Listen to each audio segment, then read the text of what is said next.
All right, guys. Good morning, afternoon, evening, whatever time you are watching this. I hope you're having a lovely day.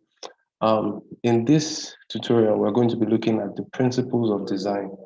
This is one of my favorite tutorials, basically because it's what differentiates me from a lot of other designers out there. And if you meet professional designers that know what they do, that charge big bucks, this is actually what they use, to make their work just seem all that better than everyone else's. I've seen some really nasty designs before, especially in Nigeria, like a lot of designs that are not properly done. But luckily, you are here, you are part of this design class. So without further ado, let's go into the principles of design.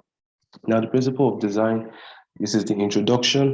It's a careful look at what makes designs good.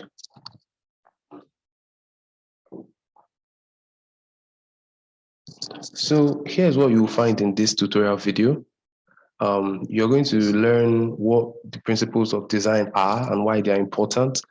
You're going to get the list of the individual principles of design with examples. I'm going to show you that. Then I'm going to show you how you can apply these principles yourselves in the designs. As we are treating the principles of design, I'm going to be explaining to you how you can apply them in design. Then finally, there's going to be a follow-up video after this one, where I will be designing a poster and I will be implementing all the principles that we talk about in this video in that one. So let's go. So design principles or principles of design refer to a set of rules or guidelines that, when properly implemented, make a design look and feel more balanced and professional. Now, emphasis on the word balanced. Like I said at the beginning of this video, I've seen a lot of haphazardly done videos, haphazardly done designs in Nigeria, from wedding designs, from church posters that are just chaotic. A lot of the designers, they just put information together with different colors. They do not know conflicting colors. They do not know color theory, which is another video I'm going to make and teach you exactly how to use color, because you cannot abuse design elements like that. So there are a set of rules and guidelines that, when properly implemented, make a design look and feel more balanced and professional. So basically, that's what differentiates me. That is what is going to differentiate you from the bunch of designers out there that call themselves designers. Knowing how to implement these principles is important to both professionals and amateurs. Now, I meet a lot of people that want to learn graphic design, and I'm telling them, okay, they meet me and they're like, Kelvin, why? How do I learn graphic design? How do I do it properly? And first of all, I ask them, do you know the principles of design, or how many principles of design do you know? And they're like, whoa, they haven't gotten to that level. Or, Kelvin, I don't know. We haven't gone there. I haven't reached that level. And the truth is, whether you're amateur or professional, the principles of design are things that you must know. Subconsciously, we implement some of them because it's how we are designed. The principles of designs are derived from experiences of people, from human beings. So human beings wrote the rules, meaning they came from our own intuition. Intentionally implementing them, that is the principle of designs, within designs is necessary in making visually appealing and functional designs. So whether you're an amateur or professional, so far you are doing graphic design, you need to know how to implement certain principles, if not all, very, very key principles of design in your graphic design work, or your poster, or your logo. All right, so using and applying the design principles properly not only makes design more aesthetically pleasing, but it also makes the design make sense. Now, there are a lot of explanations, a lot of, if you tell me to explain what to make sense means, There are a lot of ways I can put it, but one simple way I'll just give to you in this class is, have you ever seen a design that by staring at it, the very first time, you can just tell this is what this thing is talking about. It's talking about this. It's talking about this. You are not confused in any way. You're not trying to figure out, where is the date? Where is this? Where is this? Everything just makes sense. Yes, that's what applying the principles of design can do for you. Now, let's look at the principles themselves. Now, I must inform you, in all honesty, there are numerous principles of design. A lot of people have their own. A lot of people have different numbers. Sometimes you might see 7 principles of design, you might see 10, you might see 15. There are even, I think, Gerald's design principle. Just different people, different artists with their own principles. But these are the 12 major principles that you see anywhere. You can mention it anywhere, and most of the other principles, additional or subtracted, were in some way, manner, or form derived from these ones. So let's look at them. Starting from number 1, you have contrast. Number 2 is balance. Number 3, emphasis. Number 4 is proportion. Number 5 is hierarchy. Number 6 is repetition. 7 is rhythm. Number 8 is pattern. Number 9 is white space. Number 10 is movement. Number 11 is variety. And number 12 is unity. Now, let's start from the very first one. Contrast is the difference between various design elements within a design. So contrast is what you use when you want a particular element to stand out. Let's say you have a very cool logo. Like you can see in the image next to contrast, you can see that looking at the image, the rest are black, circular, and contrast is on the rectangular blue element there. So you see contrast is used both in color and in shape and in text. It's just used to bring out or to make a particular information to stand out amongst the rest. It's something that we are going to apply a lot in this graphic design journey. But for now, this is a perfect example of contrast. Another very good example of contrast that you see every day is if you are in, let's say, a funeral. Everyone is on black, and someone just walks in, maybe someone that wasn't invited, and he walks in or she walks in and they're putting on white. From the moment the person enters into that place, everyone is going to know. That is the job of contrast. Now, number 2 is balance. Balance refers to symmetry or systemic asymmetry within designs. Any attempt to make the design seem even with the use of lines or other elements can be seen as applying balance. Now you can see the image by the side of the balance. This is the yin and yang image from Chinese folklore. Now the yin and yang is the perfect example for this principle of design, because the yin and yang is actually supposed to represent balance within the body or within nature, between man and nature. So apart from their traditions or their beliefs, if you look at the design, the black and the white plus the inner circular white and black that you are seeing are the same size. So you can't get more balance than this, because you have one color, you have another color. So you have basically just 2 colors in this whole design, and they have been so evenly distributed that it's impossible for this design to confuse you. Like once you look at it, there's something very calming about the design. That is what balance can do for any design. So number 3 is emphasis. Now, emphasis is applied in design to make one element stand out from the rest and to make it more noticeable. Now, this is different from contrast. I remember I told you contrast to it to make something to stand out, but emphasis is to make you notice something. Contrast is to make something stand out, probably a very beautiful part of the design that you just want people to You just want it to stand out in the design. That's when you use contrast. Emphasis, like the image you are seeing, we create events that then there's this colored rectangular text box over reshape industry. So when you are reading this, subconsciously, your eyes are carried straight to reshape industries. You might not even read we create events before you read reshape industries. That's the power of emphasis. You use it a lot in design when, apart from when you've arranged your design elements, you've written some text, the main headline. There are some things that are not in the main headline that you still want people to notice. So when you want people to notice things, you apply emphasis. When you want things to stand out, you apply contrast. It might seem confusing, but it is not if you actually just take a little time to think about it. Now, we're going into some of the very, very noticeable principles of design. Number 4 is proportion.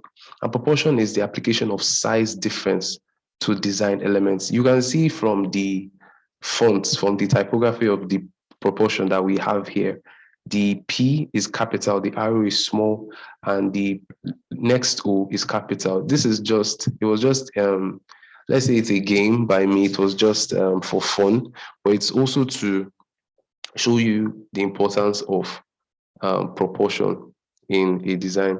Logically, the bigger the size of a text or shape, the more important it is perceived to be within a design.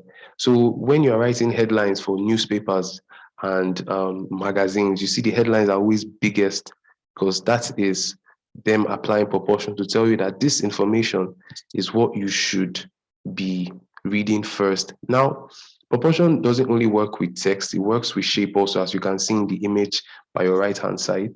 You can see there are 4 circular images, all arranged coming down.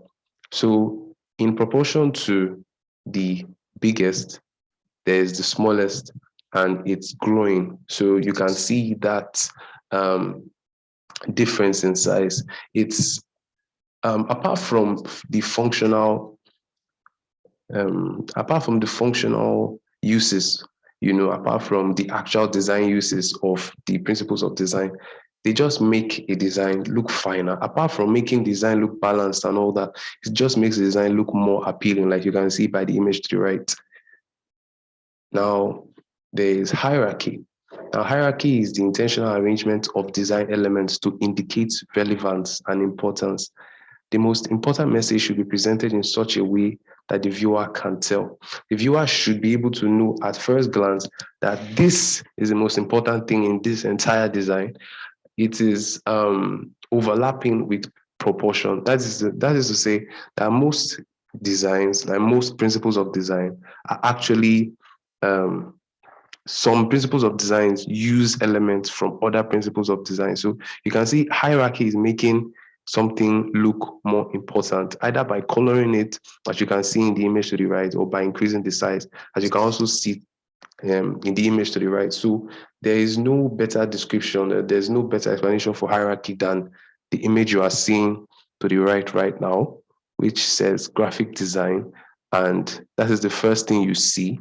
You're attracted by it. Then you see the little text by the side that says it's the process of visual communication. So hierarchy is arranging all the elements, the shapes, the text, and everything in such a way that it makes the viewer or the reader to know immediately that this is the most important thing about this design. Then going on to number 6, which is repetition. Repetition reinforces an idea or perception to the viewers. So it's like it can be done by using the same fonts, formats, colors, images, etc. So like you can see in the image to the right, the word alien is written from the top, although not complete, but it is written from the top to the bottom. So it is the only thing you see in this design. That's what repetition is made for. Repetition is used to make you become familiar with something, become familiar with an element. So it's like looking at a poster for MTN and you keep seeing MTN, their logo is like everywhere. in an advert or so, you can just keep saying that is repetition. Repetition is just used to reinforce an idea or perception to the viewers. Then number 7, we have rhythm.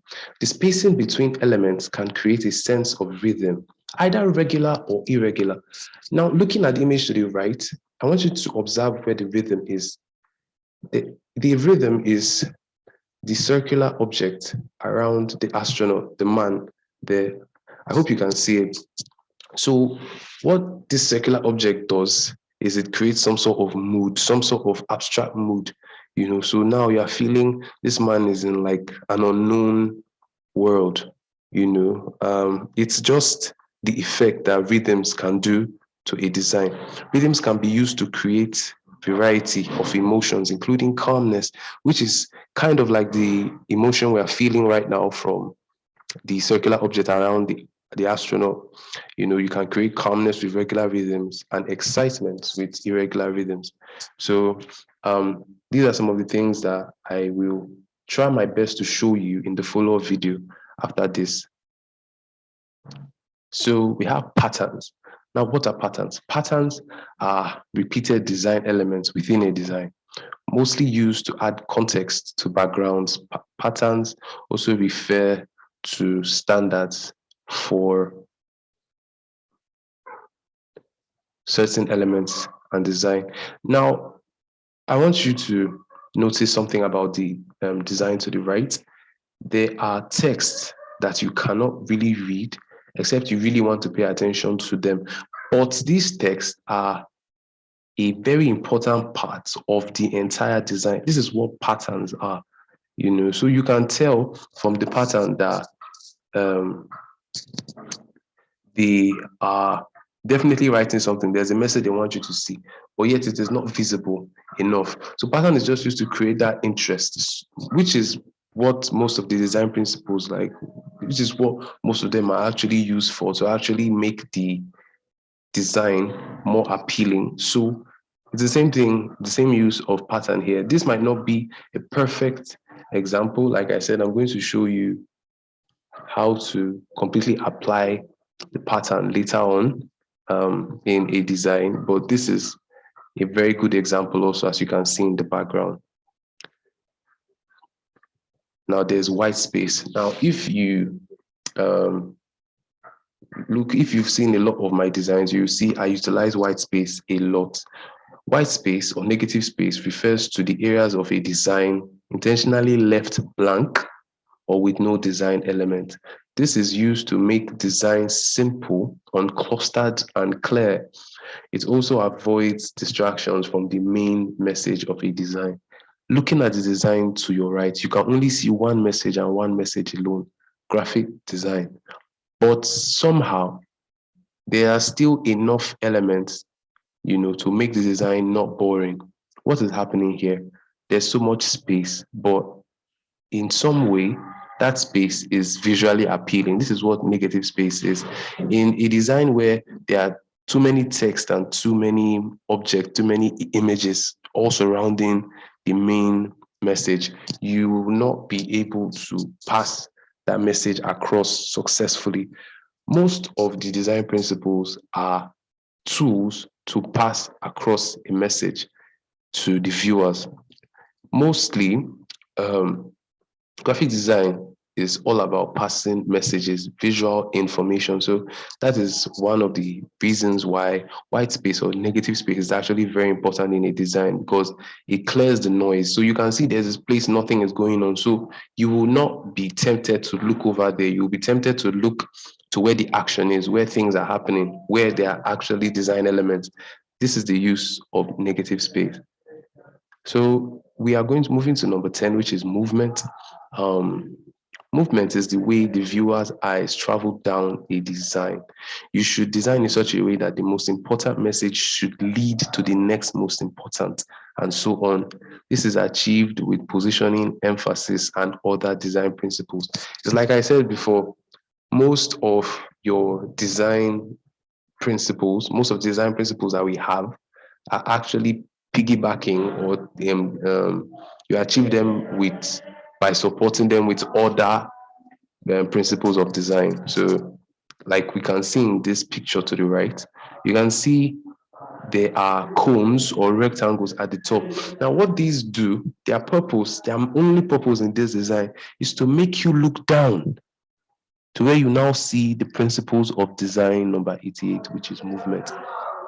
The purpose of the cones is to just lead your eyes.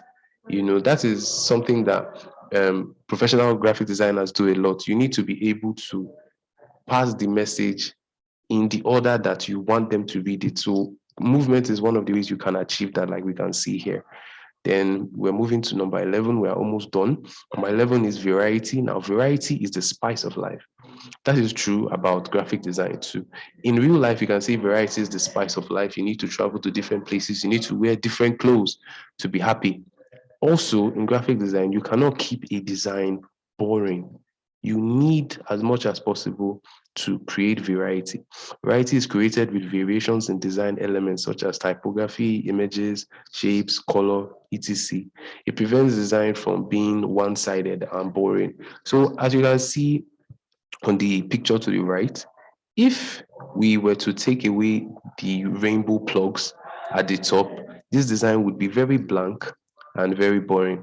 But you can see with just little color, adding small color, it's already so amazing what we are seeing. Like this design, I can never get tired of looking at this, and it's just because of the variety. That's what variety is for, to make a design to not be boring to look at. That's why you see people spending thousands of dollars on taking nature photography with lots of colors and then editing them and adding other things. It's just to make the viewer stay on that image and stay interested for as long as possible. Now we're moving to the last one, the very last principle of design here, which is unity. Now, unity is how design elements work together to pass a clear message and accomplish the purpose of the design.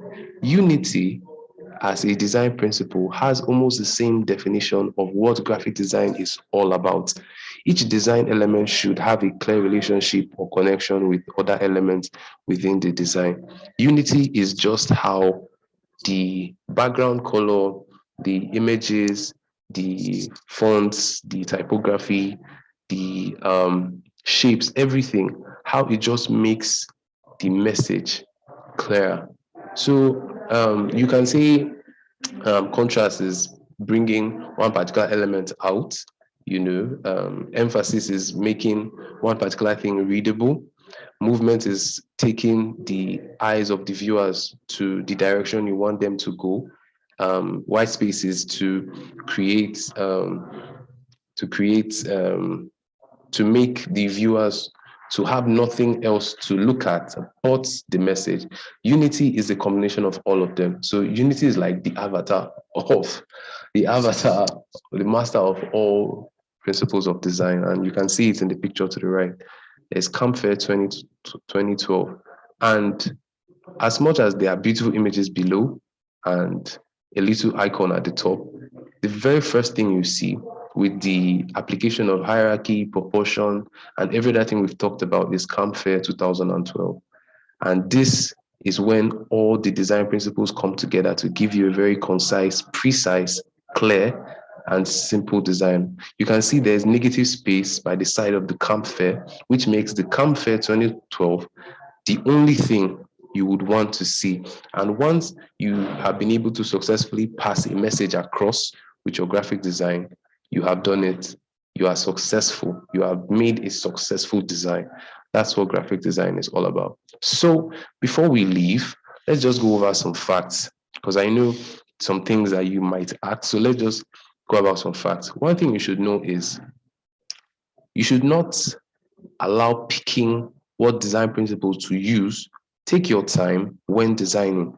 You should know them by heart and use them where necessary. So I've coached students who have been like, I got a design job. They said I should make this. I'm thinking about applying this. I'm thinking about using this. I'm thinking about using balance. I'm thinking about arranging a hierarchy. You shouldn't think about it. You should make sure you study them. You should know them and apply immediately. You don't need to um, pressure yourself, wanting to like actually write out all the principles that you should apply or wanting to apply all of them. You should just know them and use the ones that best work for the design or the job you've been given. Because not although the graphic design principles are applicable in every design, not every design should have all of them. Number two, utilizing design principles should not be limited to using just one or two. The best designs use more than three, six, or all of them.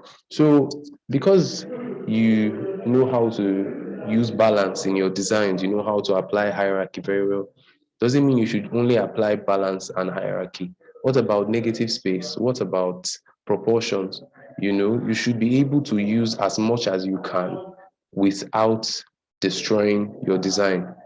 You should be able to apply, if you can apply all of them successfully. Most of the best designs in the world have all the graphic design principles. They are using all of them.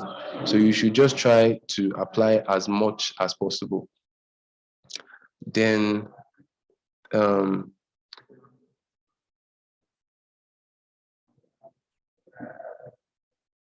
what you should know, sorry, I had to, what you should know is these principles are not to be applied all the time.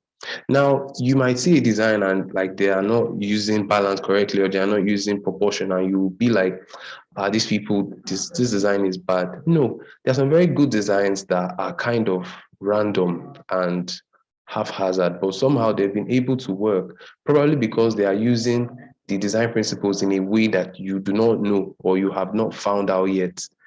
So not all designs that were done without some of the design principles are bad, which is one thing you should know. But still, keeping that in mind, you should be able to apply these principles to as much of them, to as many designs as you can.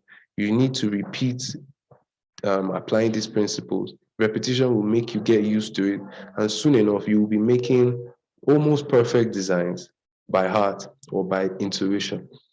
So we've come to the end of the class. Thank you for staying with me. Thank you for watching this tutorial. The follow-up video should drop any day now. It should be available for you to watch. So thank you. And until next time, I am Kelvin Waye.